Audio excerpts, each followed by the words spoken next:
we know that today is exactly 1 month and 2 days since the invasion of Ukraine by the Russians. The West also did not sit down idly. A lot of sanctions were slapped on Russia. A whole lot of sanctions were slapped on them.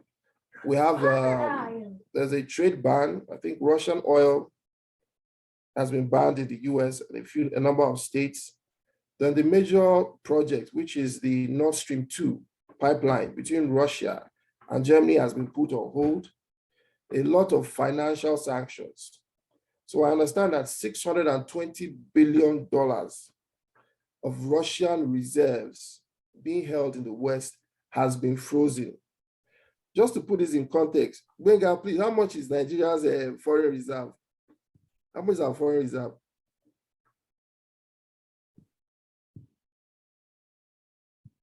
I can't hear Benga. So I should think our reserve is somewhere around 40 billion. Fumi, can you correct me, please? Yeah. How much is our foreign reserve? Yeah, last check around 40 to 50. Okay, so just imagine about 630 billion. I just want to put it into context.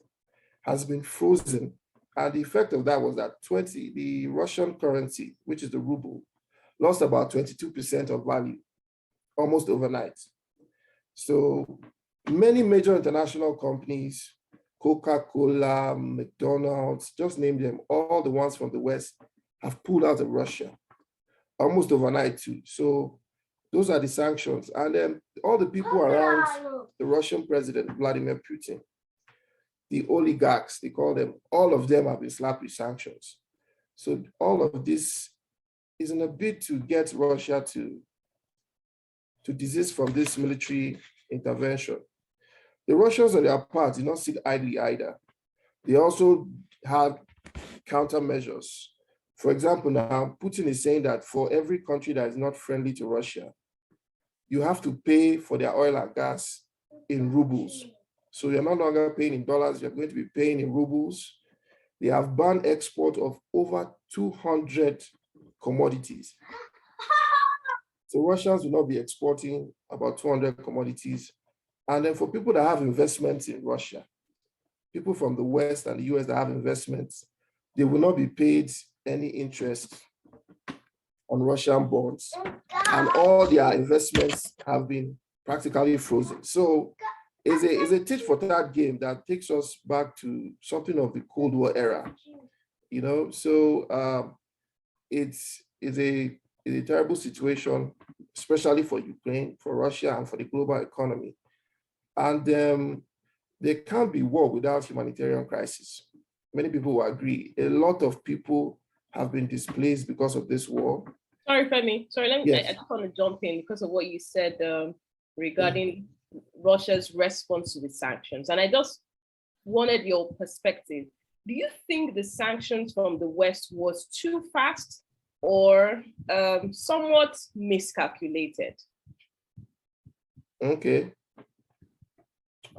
Like I said before, the sanctions have been in place since 2014, but not at this level. Yeah. They were just minor sanctions.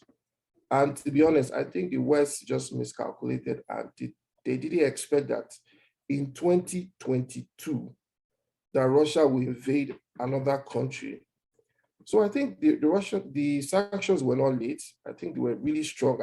I don't think since I've been,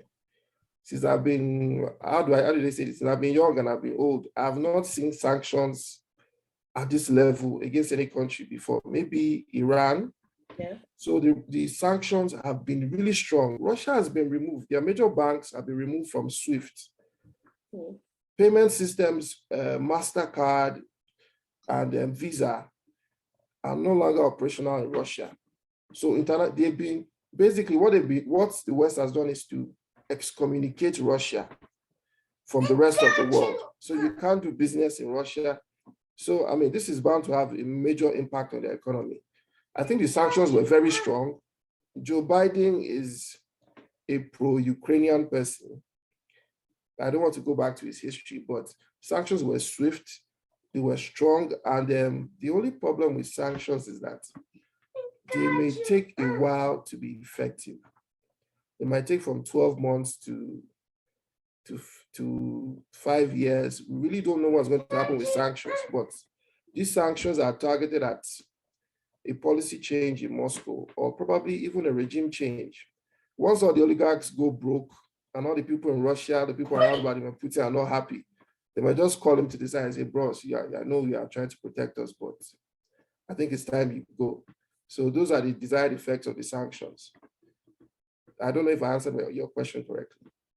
Yeah, no, it's fine. It's fine. So let's